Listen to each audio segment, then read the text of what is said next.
ওয়ালাইকুম প্রিয় দর্শক, ২টা আলু দিয়ে ভাইরাল রেসিপি তৈরি করলাম বিকেলের নাস্তা।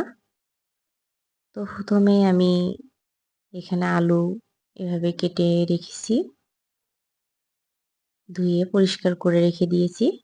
আমি এখানে অ্যাড করব আদা হাফ চা চামিচ, রসুন বাটা ১ চা চামিচ, লবণ ১ চা চামিচ, হলুদের গুঁড়া ১ চা চামিচ, লাল মরিচের গুঁড়া দেব ১ চা চামিচ, ধনিয়ার গুঁড়া দেব ১ চা চামিচ, কর্নফ্লোর দিয়ে দেব ২ চা চামিচ।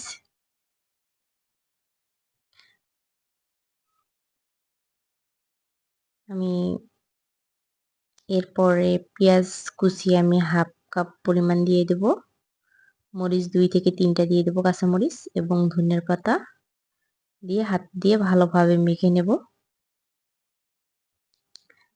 এই যেভাবে মেখে নিচ্ছি, দেখেন মেখে নেওয়া হয়ে গেছে।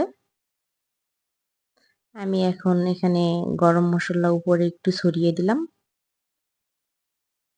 দিয়ে আমি প্যানে হাফ কাপ পরিমাণ তেল দিয়ে দেব।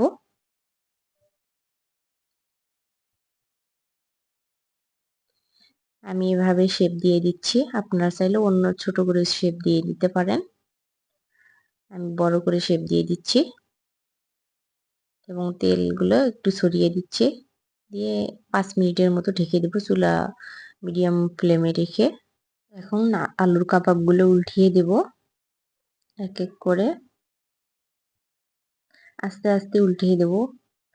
তাড়াহুড়ো করে উল্টাই দিলে ভেঙে যেতে পারে। তো আমি উল্টানি হয়ে গেছে, আমি একটু চেপে চেপে দিচ্ছি, এরপরে আবার ঢেকে দিচ্ছি ২ মিনিট। এই যে দেখেন ভিতরটা সিদ্ধ হয়ে গেছে। আমি এখন মোজারেলা চিজ দিয়ে দেব সামান্য পরিমাণ করে, দিয়ে ঢেকে দিলাম ২ মিনিট আবার। এই যে দেখেন ভিতরটা কত সুন্দর কালার চলে আসছে এবং আমার আলুর কাবাব হয়ে গেছে, যাকে বলে ভাইরাল রেসিপি। বাসায় একবার ট্রাই করবেন, একবার খেলে বুঝতে পারবেন যে এটা বারবার খেতে ইচ্ছা করবে। এরপর আমি মিউনিক দিয়ে দিচ্ছি চারোটার উপরে এবং সয়া সস দিয়ে দিচ্ছি, টমেটো সস দিয়ে আমি কেটে দেখিয়ে দিচ্ছি। অসম্ভব মজার খেতে হয়েছে, জাস্ট বলার বাহিরে। ভিডিওটা ভালো লাগলে লাইক কমেন্ট শেয়ার করবেন। আল্লাহ হাফেজ।